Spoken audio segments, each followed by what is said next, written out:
Question समान परिमाण के दो आवेश Q d दूरी पर रखे हैं, आवेश Q परस्पर d दूरी पर रखे गए, परस्पर d दूरी पर रखे गए हैं। उसके लिए अपन को क्या करना है कि नया आवेश स्मॉल q कहां रखाया जाएगी, संपूर्ण निकाय संतुलित अवस्था में रहे।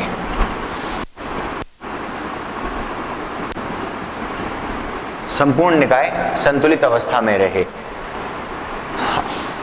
आवेश Q का मान तथा प्रकृति क्या होगी, आवेश Q का मान तथा प्रकृति क्या होगी। तो मैंने मान लिया ये भी कैपिटल Q, ये भी कैपिटल Q। एक नया आवेश मैंने रख रहा हूं, नहीं D परस्पर कहाँ रखा जाए, इन दोनों के मध्य रखने की बात करते हैं, क्योंकि अपन को जो ज्ञात करना है उसकी मान और प्रकृति ज्ञात करनी है। इनके मध्य बिंदु पर रख रहे हैं। नया आवेश इनके मध्य बिंदु पर रखा गया है कि संपूर्ण निकाय किसमें रहेगा, संतुलित अवस्था में प्राप्त होगा। आपको कैपिटल Q यहाँ पर आ गया, इनका मध्य बिंदु रख दिया मैंने इसको Q। ये वाली दूरी, टोटल जो दूरी है वो कितना प्राप्त हो रही है आपको D। ये वाली जो दूरी है D/2 और ये वाली दूरी है वो कितना है D/2। मेरे को निकाय संतुलित करना है, ना कि इसको संतुलित करना है। निकाय संतुलित करने के लिए मैंने कोई भी, इसका तो अपन को परिमाण ही नहीं पता, तो अपन इसको तो संतुलित करेंगे नहीं। अपन इन दोनों में से संतुलन की बात करते हैं। अपन बात करेंगे कि कैपिटल Q के संतुलन की बात करेंगे। तो सबसे पहले बात करूं कि ये इसको पता नहीं आकर्षित करेगा प्रतिकर्षित करेगा। वैसे इस क्वेश्चन को देखते ही पता चल रहा है कि इस कैपिटल Q को मैं संतुलित करने की यदि बात करता हूं तो एक तो इसको धक्का, एक अपनी तरफ देना चाहिए, संतुलन तो तभी प्राप्त होगा। तो संतुलन प्राप्त होने की जो पहली कंडीशन होगी उसमें यह कहा जा रहा है अपन को कि कैपिटल Q है, को धक्का खींचेगा ना तभी तो संतुलन प्राप्त होगा। और बल का मान बढ़ता है जब दूरी घटती है। तो इस संदर्भ में यदि बात करूं मैं तो दो बल क्या होने चाहिए, बराबर होने चाहिए जीरो के। तो साम्य अवस्था के लिए निकाय की साम्य अवस्था के लिए,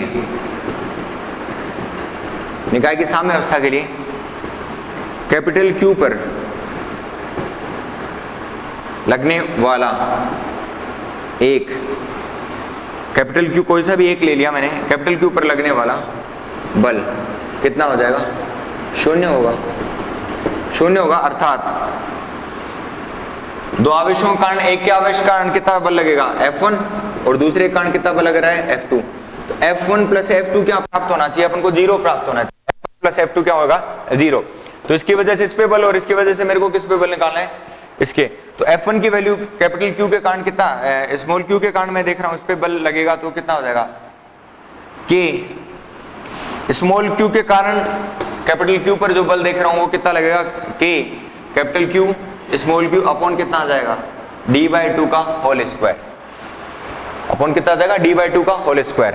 तो दूसरा बल कौन सा होगा मुझे नहीं पता कि कैपिटल उसकी स्मॉल q की प्रकृति क्या है, मैंने तो लिख दिया सिर्फ कि टोटल जो बल होगा उन बलों का योग कितना होगा, जीरो।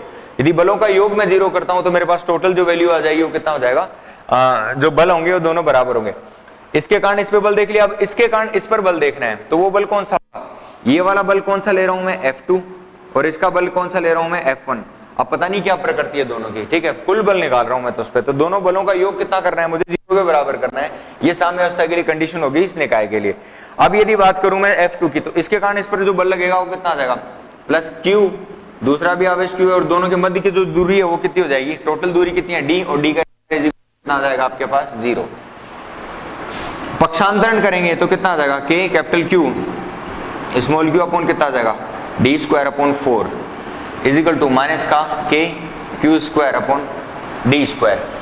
तो Q से Q स्क्वायर कैंसिल आउट होगा, K से K कैंसिल आउट हो गया, डी स्क्वायर से डी स्क्वायर कैंसिल आउट हो गया, 4 चला गया ऊपर, ऊपर कितना आएगा 4Q, ऊपर प्राप्त हो गया अपन को 4Q, और इजिकल टू कितना हो जाएगा माइनस का Q, इजिकल टू कितना प्राप्त हुआ अपन को माइनस का Q। Q की प्राप्ति होने के बाद यदि मैं Q की वैल्यू देखूंगा तो Q इजिकल टू जो प्राप्त होगा अपन को, Q इजिकल टू माइनस का Q बाय 4, माइनस का Q बाय 4। तो आपको जो नया आवेश जो प्राप्त होता है D बाय 4, 4 चला गया ऊपर, ये 4 ऊपर आ गया, KQ से आपका KQ कट गया, एक यहाँ पर एक Q बचता है, D स्क्वायर से D स्क्वायर कट गया, 4Q इजिकल टू कितना हो जाएगा माइनस का Q, और Q इजिकल टू कितना हो जाएगा माइनस का Q by 4, Q equal to minus का Q बाय 4। अर्थात प्रकृति तो क्या प्राप्त होती है अपन उसको, प्रकृति ऋणात्मक होगा, ऋणात्मक, और मान इसका कितना आ जाएगा माइनस का Q बाय 4। क्यों हुआ ऐसा देखते हैं। इन दोनों के मध्य जो बल लगेगा F1 लगेगा, वो तो क्या होगा आकर्षण का, F1 कौन सा लगा यहाँ पर आकर्षण का, और F2 कौन सा लगा प्रतिकर्षण का। तो टोटल बल कितना होगा, एक इधर लग रहा है दूसरा इधर लग रहा है, तो कितनी इसका Q बाय 4 मान होगा, तो टोटल वैल्यू जो आएगी इस पर कुल लगने वाला बल का मान कितना हो जाएगा 0 होगा। इस प्रकार के सवाल को अपन को इस प्रकार से देखना है, ठीक है। यदि बात करें अब अपन एक क्वेश्चन नेक्स्ट में कि किसी दृढ़ सहारा की सहायता से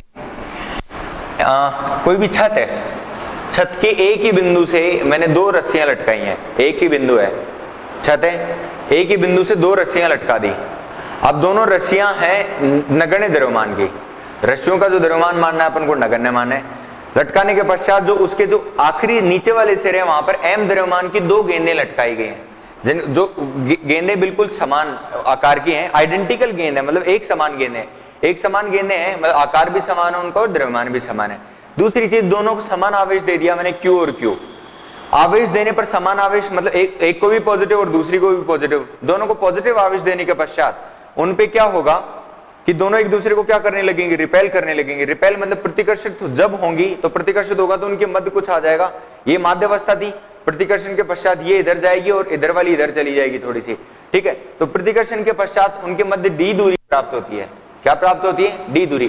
तब डोरी में अपन को तनाव बल ज्ञात करना पड़ेगा, और दूसरी अवस्था में वो कितना अपनी माध्यावस्था से सरक गई, यहां थी इतना, ये कोण कितना बनाया, माध्यावस्था बिल्कुल लंब, ये वाला ऋणात्मक y-अक्ष की तरफ, ये उसकी माध्यावस्था, क्योंकि सीधा यदि अपन किस चीज को लटकाएंगे तो क्या हो जाएगा इस प्रकार से आएगा।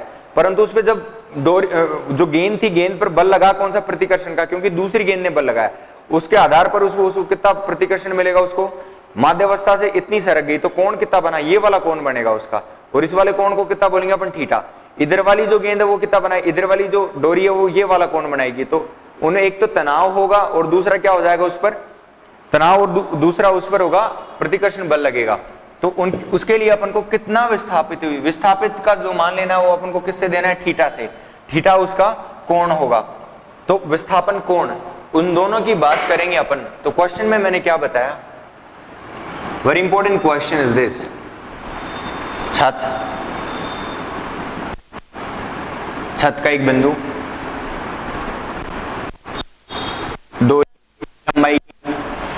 डोरी की लंबाई ले ली अपने, यहां पर एक क्या लगाई है गेंद,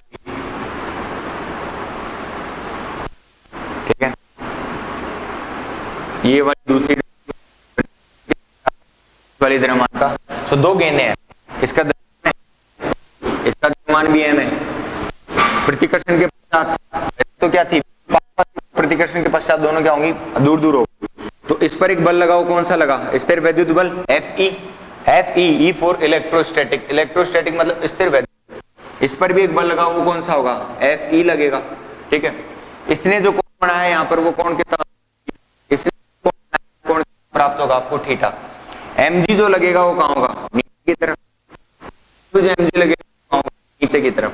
तनाव डोरी में, डोरी का द्रव्यमान नगण्य बताया है मैंने, डोरी का द्रव्यमान नगण्य बताया, तो उसके लिए तनाव कितना हो जाएगा, इसका तनाव का मान T होगा इसमें। यदि T यहां पर है तो इसका मैं घटक बांटने के लिए मैं क्या करूंगा, इस के समांतर में एक लाइन खींची, यदि ये वाला कोण थीटा है, ये वाला कोण कितना हो जाएगा थीटा, एकांतर कोण कहते हैं इसे, ये वाला कोण थीटा, तो ये वाला कोण भी कितना हो जाएगा थीटा। तो T के जब घटक बांटेंगे तो T के घटक किस प्रकार से बांटते हैं अपन, कि जिसके साथ थीटा कोण बन रहा हो उसको कौन सा लेते हैं, उसका क्षैतिज घटक। क्षैतिज घटक जो होगा उसका कौन सा होगा, थीटा। तो इसकी तरफ लेंगे अपन, तो ये वाला कौन सा आएगा, टी cos थीटा, और टी cos थीटा के टी sin थीटा। हमेशा जो घटक होंगे वो उन दो जिसको रिजोल्व कर रहे होंगे वो उसके बीचों बीच होंगे। तो टी बीचों बीच है यहाँ पर, टी sin थीटा और टी cos थीटा हमेशा एक दूसरे के क्या प्राप्त होंगे, आपको ठीक लंबवत प्राप्त होंगे। तो टी cos थीटा ऊपर की तरफ और टी sin थीटा क्या होगा, इसके लंबवत। तो इन दोनों के मध्य कोण कितना आना चाहिए, टी cos थीटा और टी sin थीटा एक दूसरे के 90 डिग्री पर है। ये टी आ गया। अपने पास ये वाली जो दूरी है इन दोनों के कि डी दूरी से तो सब चीज अपन इसमें ज्ञात करते हैं कि sin थीटा क्या होगा। साम्य अवस्था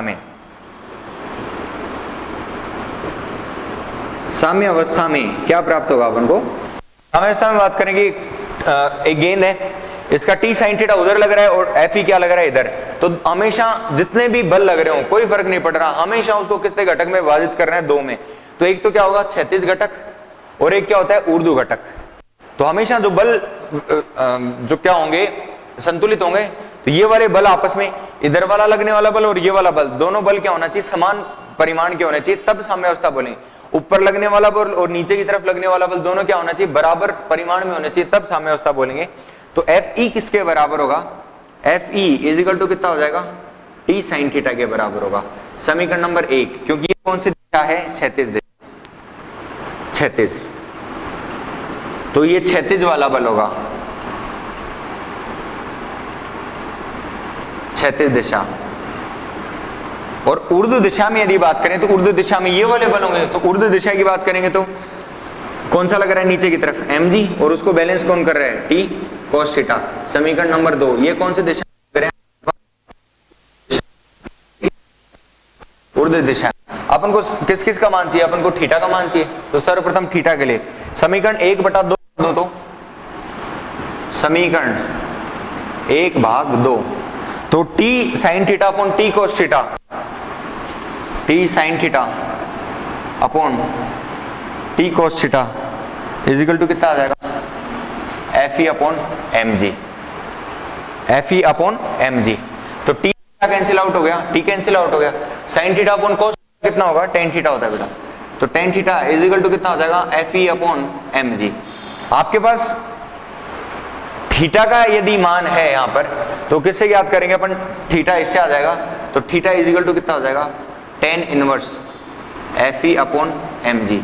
ये किसका मान होगा, कोण का मान आ जाएगा आपके पास। कोण कौन सा होगा, एक कितना विस्थापित, एक के विस्थापित, क्योंकि इस सिचुएशन में मैंने दोनों को समान द्रव्यमान वाली गेंदें माना है। यदि समान द्रव्यमान नहीं होगा तो आपका आंसर कुछ और रहेगा, समान द्रव्यमान की। तो जरूरी नहीं है कि ये वाला थीटा और ये वाला थीटा बराबर हो, ये सिर्फ और सिर्फ तभी बराबर होंगे दोनों तरफ, थीटा तभी ही बराबर होगा जब समान द्रव्यमान की गेंदें ली जाएंगी और समान आवेश दिया जाएगा। ठीक है, नेक्स्ट क्वेश्चन में अपने पास आता है कि तनाव बल कितना होगा, डोरी में तनाव, डोरी में उत्पन्न तनाव। तो समीकरण नंबर 1 तथा 2 का वर्ग करके यदि मैं देखूं तो मेरे पास तनाव कर सकते हैं। समीकरण 1 तथा 2 का वर्ग करके जोड़ने पर, तो 1 का वर्ग करके और 2 का वर्ग करके अपन जोड़ेंगे तो कितना जाएगा, एफ ई स्क्वायर। हम बाएं पक्ष एक साथ जोड़ते हैं और दाएं पक्ष क्या जोड़ेंगे, एक साथ जोड़ेंगे, F E square plus M square G square, दोनों का वर्ग कर दिया। राइट हैंड साइड में अपन वर्ग करेंगे, T square sine square theta plus T square कोस स्क्वायर थीटा। तो यहां से अपने पास कॉमन आ रहा है, टी स्क्वायर कॉमन आ गया, sine square theta plus cos square theta, और यहां से अपने पास यूं का यूं चलेगा, F square plus M square G square. अपन त्रिकोणमितीय रूप से अपन देखते हैं sine square theta plus cos square theta कितना होता है, 1। तो आपके पास जो बचेगा वो कितना आ जाएगा, T square is equal to F square plus M square G square. तो टी इज इक्वल टू कितना हो जाएगा, under root F square plus M square into G square. ये किसका मान आ गया, तनाव बल का मान आ गया। यहां तक एक थीटा कोण और एक थीटा कोण। यहां पर अपन को ध्यान देने की बात है, इंपॉर्टेंट चीज है इसमें, सोल्व कर रहा हूं उसके हर क्वेश्चन में ये मत लगा देना, क्योंकि जो गेंद है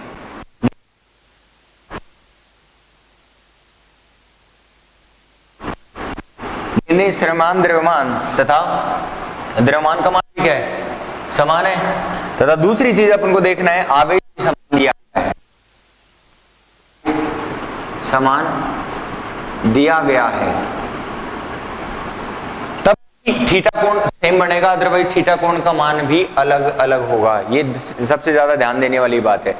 यदि अपन को नेक्स्ट इसमें चेक करना हो कि डी दूरी का मान कितना होगा, अपने पास ये देखना हो कि डी दूरी का मान कितना होगा, तो एक तरफ एफ ई की जो वैल्यू होगी, स्थिर वैद्युत बल का जो मान आएगा यहां से वो कितना होगा,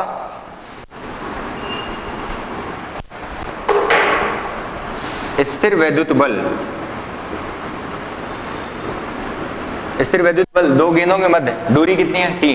तो एफ ई इजिकल टू कितना हो जाएगा, के क्यू इंटू क्यू कितना हो जाएगा, क्यू स्क्वायर अपन जो दूरी है वो कितना हो जाएगा, टी स्क्वायर। एफ ई किसके बराबर है, टी साइन थीटा के बराबर है। टी का मान वहां से रख के अपन इसको के क्यू स्क्वायर अपन कितना हो जाएगा, डी स्क्वायर। चूंकि यहाँ पर दिया गया जो मान है वो कितना है, दोनों के मध्य कितनी दूरी दी है, ये स्थिर वैद्युत बल का मान होगा। डी का मान अपन यहाँ से सॉल्व कर सकते हैं, ठीक है। यदि आपको और भी देखना हो कि तनाव बल आपको पता चल जाए, एम स्क्वायर जी स्क्वायर पता चल जाए, तो अपन यहाँ से किसका मान निकाल सकते हैं, एम स्क्वायर एफ ई का मान निकाल सकते हैं। एफ ई का मान यहाँ पुट करने के पश्चात आपके पास किसका मान आ सकता है, डी का मान आ सकता है।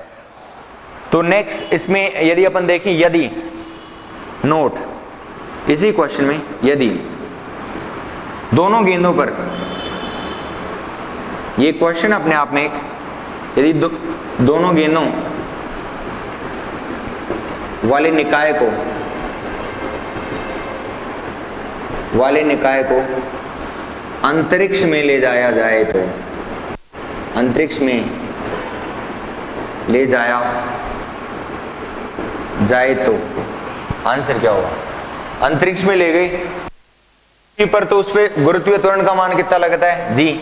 इस कारण से अपन ने क्या लगा दिया, mg लगा दिया नीचे की तरफ, पर अंतरिक्ष में थोड़ा ना लगेगा गुरुत्वीय त्वरण। तो गुरुत्वीय त्वरण तो कहां पर लगता है, सिर्फ और सिर्फ अपन पृथ्वी की बात कर रहे हैं, जब यहां पर लग रहा है। हर एक ग्रह पर क्या होता है, गुरुत्व का मान क्या होगा, अलग अलग होगा। आपने यहाँ पर पृथ्वी पर कितना होता है, 9.8 मीटर प्रति सेकंड स्क्वायर होता है। अंतरिक्ष में ले जाने पर, तो इस क्वेश्चन का आंसर अपन को अंतरिक्ष में गुरुत्वीय त्वरण का मान कितना होता है, 0। mg का मान कितना होगा, 0। तो केवल g का मान लगेगा, नीचे वाले बल तो लगेंगे नहीं, ये वाले बल तो क्या हो गए, गायब। सिर्फ और सिर्फ बल कौन सा लगेगा, डोरी की लंबाई l है, एक डोरी की लंबाई कितनी ली अपने, l है। अंतरिक्ष में g 0 हो गया, नीचे की तरफ बल नहीं लगा, केवल क्षैतिज दिशा में बल लगेगा। ऊर्ध्व दिशा वाला तो गायब हो गया, केवल क्षैतिज दिशा में बल लगेगा। अब क्षैतिज दिशा में बल लगेगा, और बात है डोरियां बिल्कुल तनी हुई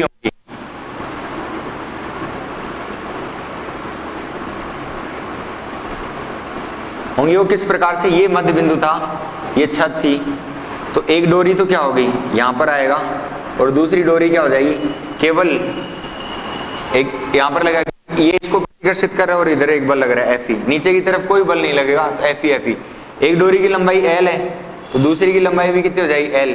तो डी बराबर कितना आ जाएगा इस अवस्था में, डी बराबर 2l। केवल स्थिर वैद्युत बल कार्य करेगा,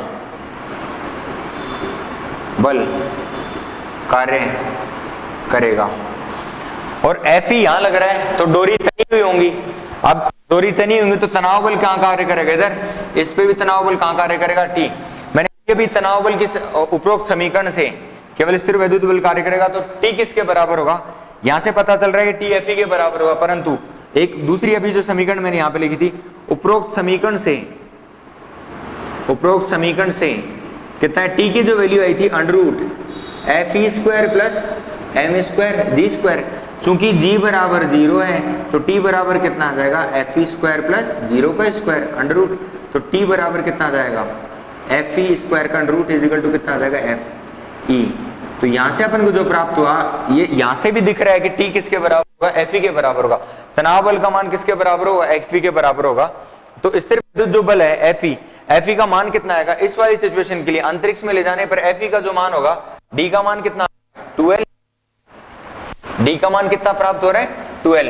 तो इस अवस्था में देखेंगे तो Fe बराबर कितना आएगा, Fe बराबर स्थिर वैद्युत बल का जो मान होगा यहाँ पर दोनों उसके मध्य K इंटू कितना हो जाएगा, दोनों के मध्य आवेश कितना है, समान है दोनों पर, अपॉन कितना आ जाएगा 4L। ये किसका मान होगा, F मान होगा। तो वैद्युत बल और ये ही किसके बराबर होगा, Fe KQ को बराबर, T का मान भी लिखना हो तो KQ square upon 4L square, ये किसका मान होगा, तनाव बल का मान होगा। तो अपने पास इस वाले क्वेश्चन को इस प्रकार से सॉल्व करना है, ठीक है। जब द्रव्यमान अलग अलग होंगे तो कोण भी क्या बनेगा, अलग अलग, तो उसके लिए अपन को अलग अलग सॉल्व करना पड़ेगा।